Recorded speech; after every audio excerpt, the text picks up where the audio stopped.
views expressed on this program are not necessarily those of WTJX, its board, staff, or underwriters. Good day. You are listening to Ability Radio. I am one of your hosts, Amelia Headley-Lamont of the Disability Rights Center of the Virgin Islands. And today we have a very special guest. Her name is Alexis Pauline Gumbs, and she is the author of a book entitled Survival is a Promise: The Eternal Life of Audre Lorde. Now, Dr. Gumbs, who has a doctorate in English with a concentration in Africana Studies and Gender Studies from Duke University, she self-describes, as a queer Black feminist, love evangelist, and an aspirational cousin to all life. Dr. Gumbs, welcome. Thank you so much. I'm so happy to be with you today. Now, tell me what you mean by being an aspirational cousin to all life. I think that what I'm trying to learn, and really also I'm trying to unlearn what my colonial education has given me, which is this idea of separation between every form of life, between different people, between species, between ourselves and this planet. I'm trying to relearn relationship. And so I think about that in terms of cousinship. Cousins, it's like you may not know exactly how you're related to your cousins, but you are. So I'm leaning into that sense that, Amelia, you and I are related somehow, right? And to honor and have an ethics of honoring our relatedness as opposed to the tools of separation that I think have caused so much trouble. Well, that certainly comes across pretty strongly in your book because first of all, what I appreciated about your book is you say very early on that you don't have to start from the beginning and end in the end. You can start anywhere. And that was pretty novel for me to see. So I did appreciate that. And what was also quite compelling was your description of a variety of, I don't know how to generalize it, life forms. You talk about outer space, you talk about marine life. And I was just curious, how did you even come upon doing that type of thing? I mean, that was a pretty novel approach, I thought. Well, that's true, I guess, to the form of biography. But when you look at the work of Audre Lorde, she's writing about multiple forms of life. She's writing about rocks and geology and outer space and other planets and moons and tides and cycles in ways that I really wanted to honor. So I wanted this biography to not only be something where people could get a lot of information about Audre Lorde and her incredible life and career, but honestly, Amelia, I wanted to create something that I would hope that she would actually like to read, even if it wasn't about her, that it would have that kind of depth of relationship with the planet that she believed in and exemplified, not only in her poetry, but in her practices. She was a person who would collect stones she found and bring them home and polish them or make them into necklaces. And she was someone who read so avidly in all of these fields. She was really curious about the earth. And so I felt I should be at least as curious in this book. Well, that certainly came across, and I can relate to you one story. My husband and, my children and I had invited Audre Lorde and Gloria Joseph, who was her partner later in life. And this was shortly after Hurricane Hugo, which was, as we recall, was pretty devastating. And one of the things that she picked up and marveled at was a piece of broken roof structure, which was a ceramic blue tile. And my God, you thought it was a diamond, the way Audre had described it. Here we are surrounded by shambles, but you're absolutely correct. She just marveled at what might be viewed by some as the smallest thing. Yeah. Yeah. Yeah. No, that was very much. And, this is related, I think, to ability. Audre Lorde talks about her poetic approach being related to the fact that she was severely nearsighted and didn't have the very strong glasses that she would need to help her early in her childhood. And so she would bring everything like really close. She'd have to bring it like right up to her eyeball to be able to see it. But it also meant, I'm also severely nearsighted myself.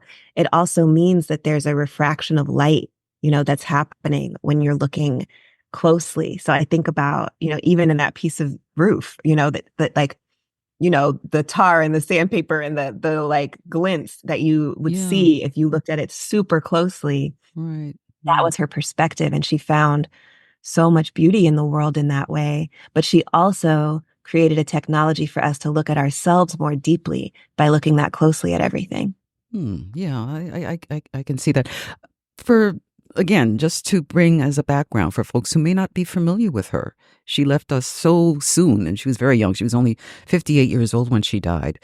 Audre Lorde was a literary, or is, I should say, still a literary icon who self-identified as a lesbian, poet, writer, teacher, feminist, activist, and mother of two children, of a son and a daughter.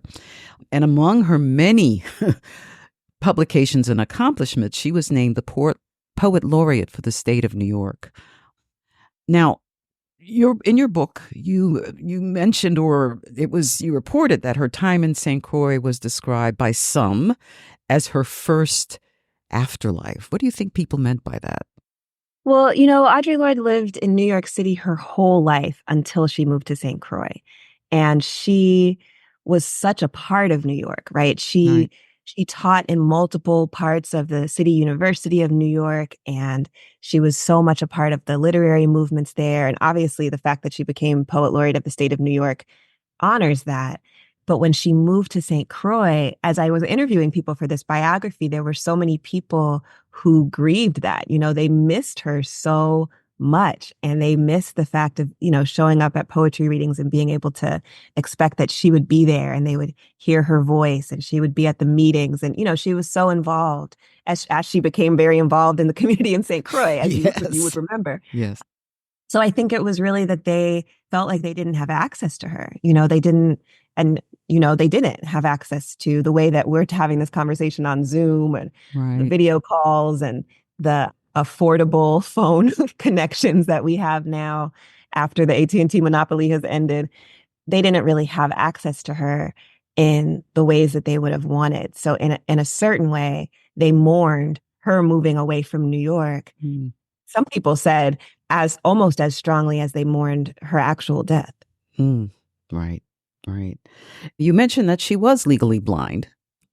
Well, as a child, and, of course, enhanced by, glasses and whatnot. She also had a speech delay. And what do you think brought those challenges around, so to speak? How did she come out of that? Or how did it make her, I guess, as a more, intuitive artist, those experiences? Yeah, I mean, of course, we can only wonder, but the reality of what it must have been like to be a child who she had to depend on other senses, right? I mean, if she wasn't able to read people's facial expressions and she wasn't able to vocalize for herself what she might have wanted to communicate, there had to be other ways, right? And so we look at, and I'm sure you've experienced this, Audre Lorde as a person who we definitely can see in her poetry. Smell is important, right? The sensory is important. Touch is so important. And the way that she related to people, right? She would touch you. She would hold you close. She would have her hand on your shoulder. She'd be right there with you. And I think about how even to let her parents know what she might have needed, how close she would have had to bring them to communicate, what forms of signals that she might have had to attend to. And these become her standard in her poetry, right? When she's working with her students, she's like, no, the poem is not finished until I can smell it, until I can feel it in my body, right? So it's not just this visual idea that you've described an image, and it's not just this intellectual idea that you have made a statement. It has to actually resonate on all of these levels. And she really believed that had an influence on who she became as a poet and her approach to life. Now, you describe her as one of your great ancestral loves of your life. Why that characterization? I just love her so much. I just love her so much, and I had, because of the work of those people, including Dr. Gloria Joseph, who have made sure that Audre Lorde's work and words would reach future generations. I had the gift of being a 14-year-old, young aspiring writer to start reading Audre Lorde's poetry at that age. And so I feel like she's just been with me, like she's been with me now my whole life. Yeah. And I have learned to love myself in a deeper way than I could imagine would be possible without the example of her rigorous self-love, of her expansive poetics, of her dreams for our people and her commitment. So I have this, I'm one of the people, unlike you, who didn't get to actually meet Audre Lorde, but I so could not understand myself without her. I don't know who I would be without her. And so I have to honor that, just like my other ancestors, who have given me my DNA. Audre Lorde is somebody who has given me almost like my spiritual DNA. She really has given me so much that if I were to try to distill out the parts of me that are shaped by Audre Lorde, I don't know what would be left. Like it's all shaped by her. So that's why I describe her that way. Okay. Well, give me some examples. I mean, that's a pretty provocative statement you just made. Well, I mean, when I was 14 and I started reading Audre Lorde's poetry, I mean, I literally was like, I have to live inside this poetry. I put packing tape all over my walls in my room and I wrote the words of her poetry. I wrote the words of her poem Coal, over where I could see them all the time. And then everything I wrote for school, there would be an epigraph from one of Audre Lorde's poems. I really felt like there was something about her words. And at that time, I don't know if I would have been able to describe really what it was, but there was something about her words that made space for me to be the most expansive version of myself. And that's huge, right? That's a huge gift for a young person and for a person of any age. Right. And so those are some examples, but, I've just never let her work go. I create oracles from her work. I create site-specific performances where I read her poems 26 times and I make small poems for every word she used with the letter A and then every word she used with the letter B. There's just no end to what her poetry has to teach me. It feels like such an abundant resource. And I don't think I'll ever finish finding creative ways to bring it into my life and into my community. Wow. There's so many quotes from her as well that, one that really resonates with me, and I'm probably going to misstate it, is something having to do with taking care of oneself is not self-indulgence. It's self-preservation. And that is an act of political warfare. And I'm like, wow, Right. You weren't meant to live well, if at all, that kind of thing, Absolutely. Well, and this is something that comes very specifically out of how she transforms her life in order to live with cancer and to live well with cancer, right? So moving to St. Croix is a part of that. Leaving the university and leaving New York City is a part of her self-preservation. And she understands that the years of her life, I think she added 12 years to her life by making these decisions to totally change what she was eating, to change her work life, to change her geographic location, and to engage in immunotherapy treatments. She understood that her life was about making another possibility and about opening the world up for people who had been oppressed. So she knew that each year of her life, it wasn't just about, her just hanging out here for longer. She knew that each year of her life, because that was her commitment, was a contribution to our movements. And she would visualize that, she would meditate and visualize the cancer cells in her body as apartheid police South Africans. I remember reading that. Yes. Right. And she's imagining her immune system and her T cells as freedom fighters, like Black freedom fighters. She didn't think it was separate, anything going on in the world and what was going on literally at the cellular level in her body. She believed it was all connected. Right. And even in her, state of trying to, beat cancer, and it's a very trite statement, I know, she was still struggling. She was very active with the African German population where she went for her treatments, and providing encouragement to young women there who, experience a variety of slights in a German society. She was also with Dr. Joseph very active with Sisters in Support of Southern Africa. I remember when the U.S. had an invasion, and I forgot where. I remember Audre Lorde speaking at one of the parks in Christiansted, and she was on fire. I mean, so, she didn't come to just rest on her laurels in St. Croix. She was very much a part of the activist community, very much so. That's right. Oh, wow. Yeah. Thank you. And thank you for sharing about that. I always love learning about her. Yeah. Well, there's so many more stories. And in fact, I will be meeting with a person who had a bookstore here and who remembers Dr. Joseph and Audre Lorde very, very well. So we'll also spend some time, reminiscing, because she's still very much, as you've said, she's eternal. That's right. She's present. Yes. Right? She's present. Very much so. Very much so. Now, your book, Survival is a Promise, is very well done, very well researched, fun to read. Thank you. How, and you mentioned that Dr. Joseph mailed you the materials. Tell us that story, your research. Yes. So Dr. Joseph, I love her so much. Her voice sounds like my grandmother's voice, honestly. Okay. I love her. And she really opened her home and her heart to me in so many ways. And so then years later, as she, was moving out of her home, she wanted to send me Audre Lorde's copies of her own books. Mm-hmm. And so she mailed them to me. She had my address, and she knew that I'm always doing community programming around Audre Lorde, and she felt like it would be good to have that as part of our archive here.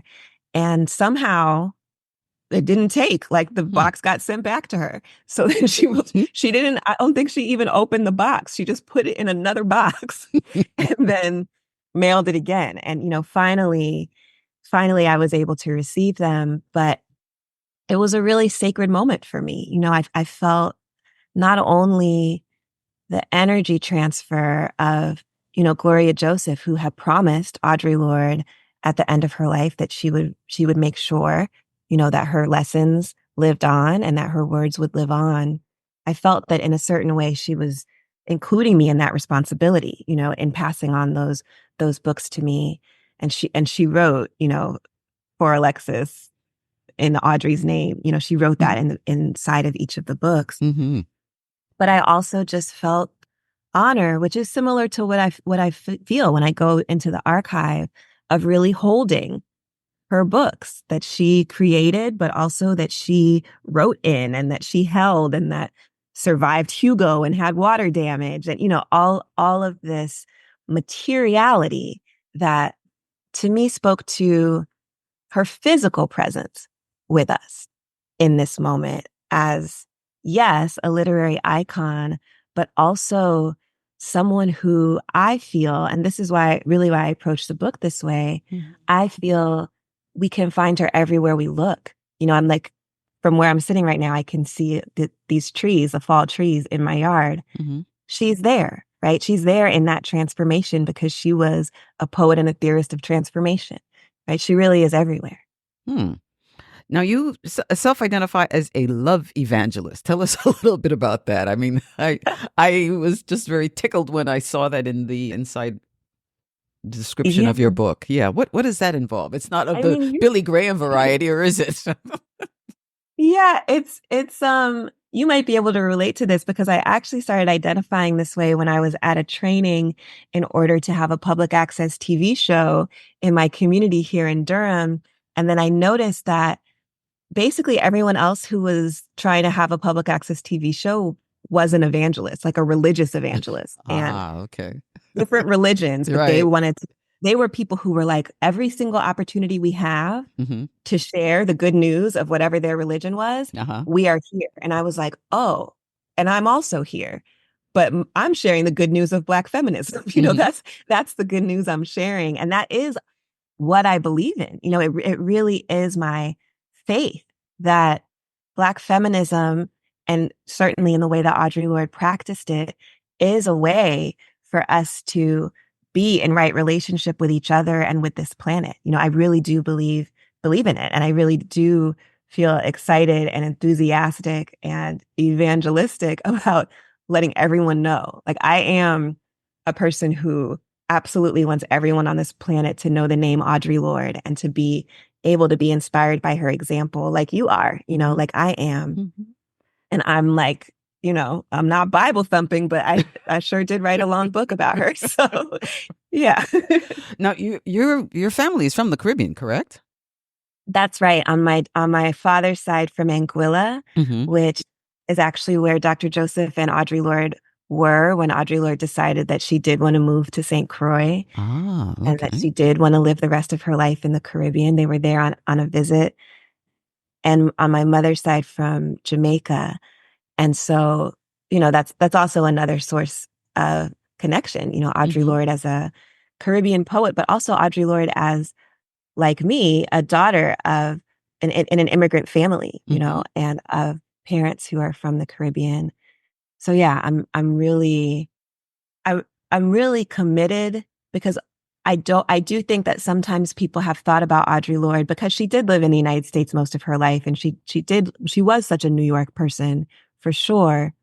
But I think that for her, being of Caribbean ancestry was profoundly important. And it's important to me. I mean, this is why I'm so excited to be on your show right now.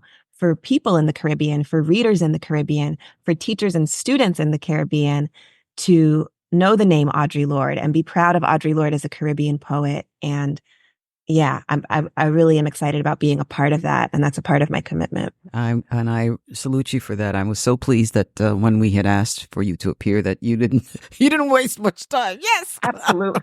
Yes. So I was very waiting for happy. this. Yes. No, and I'm so glad that that we're having this conversation, and I hope that you do visit us soon. And sadly, Dr. Gloria Joseph is no longer with us in the flesh, but her legacy lives on as well. I Yeah. should add that Dr. Joseph had worked with the Disability Rights Center of the Virgin Islands as a member of an advisory council that focuses on persons with mental illness. And she and Dr. Audre Lorde were also founding members of the Women's Coalition of St. Croix. So these women have contributed mightily to our community. So it's so wonderful for me to hear that we have, young folks who remember them and celebrates their lives and their contributions. So I salute you for that as well. No, that's very important. Now, the other thing I thought I read was that somebody in your family designed a flag for Anguilla, or the crest. Was that the case? Is true. Yes, my grandmother, and this is the same grandmother who she's of Caribbean origin. She was born in Perth Amboy, New Jersey, though, Mm-hmm. and she and Dr. Joseph have that small island Caribbean raised in the tri-state area voice. I can't explain it. It's the most beautiful voice. But she married my grandfather, who was from Anguilla, and my grandfather happens to have the same birthday as Audre Lorde, February 18th, by the way. And she participated in the 1967 revolution in Anguilla, and she designed the revolutionary flag, which is the three dolphins in a circle, three orange dolphins in a circle. And that also is the crest and the seal and the, all the things for Anguilla. And interestingly, also in alignment with the work that Audre Lorde and Dr. Joseph did, my grandmother was one of the co-founders of the Caribbean Mental Health Association. Ah, okay. Her mother died in a mental institution, and she was a very fierce advocate for our communities and mental health. So there's so much connection there. And so for me, it's no surprise that with the ancestors I have, that I would also have Audre Lorde as a chosen ancestor. She would resonate so much, and Dr. Joseph as a chosen family member. But yes, so Lydia Gumbs is my grandmother, who I'm so proud of, and who was such a supporter of me as a poet. I can hear her voice. She would say, "This is my granddaughter, the poet." Like that. That meant so much to me. And she absolutely understood that her creativity was revolutionary. And one of those acts of creativity, she was one of the first Black students at Pratt Institute in New York when she was growing up. She was a designer, and that was one of her contributions to the revolution, was to design not only the revolutionary flag, but also stamps and, the passports, really everything. So she was... It's beautiful. I mean, the design is really very, very beautiful. Folks, if you ever get a chance to look up the Anguilla flag, look at the crest. with the three dolphin circles. It's a really beautiful design. So we only have a couple of minutes left, and I'm wondering if you've had any indication of the humor between Dr. Joseph and Audre Lorde. I mean, one thing that they did was they had such a great sense of humor. You know, they laughed a lot. They enjoyed each other's company. Yeah, I mean, it's healing, right? Yes. That's also so healing. Yes. Laughter really is medicine. And, I think that's so important. And there's this video clip that I cited in the book, and it's a video Dagmar Schultz took. But basically, Dr. Joseph is asking Audre Lorde, she's like, Audre, before me, would you ever let anyone laugh at you? And you could see Audre, she's trying to keep a straight face and be serious, but she's totally tickled by it. And she's like, no, and I think that laughter and that joy that you witnessed and that, that you're talking about right now is a huge part of the liberation, the homefulness, the healing, the love. Audre Lorde talked about it in one interview as the blackfulness of what it was for her to live in St. Croix and to be in a partnership with Gloria Joseph and to feel like she wasn't only at war, right? She strongly identified as a warrior. Yes. She was a fierce activist and she would always show up for the fight. Yeah. But there was something so healing and nourishing for her about that joy that she found in her relationship with Dr. Joseph and with her community in St. Croix that I think is so beautiful. Absolutely. Your book is widely available. I noticed even as far-flung as the Portland Public Library. Your book is available as a first edition, an ebook, and also an audiobook, and people are lining up to read it. So kudos to you for that, for sure. Oh, I'm on a mission. That's what evangelist means. And I read the audiobook myself, by the way, if that makes a difference for people. And that was also an access issue. It was very important for me that the audiobook come out at the same time as the print book so that visually impaired people could listen to it. I appreciate that. And I wish we had more time. I'm getting a signal. Okay. So listen, I hope that we can meet again, maybe even have another conversation, because I know you've written other books. Folks, thank you so much for joining us. You listened to Ability Radio. Thank you so much, Alexis Pauline Gumbs. Oh, thank you so much. Thank you. Take care. The views expressed on this program are not necessarily those of WTJX, its board, staff, or underwriters.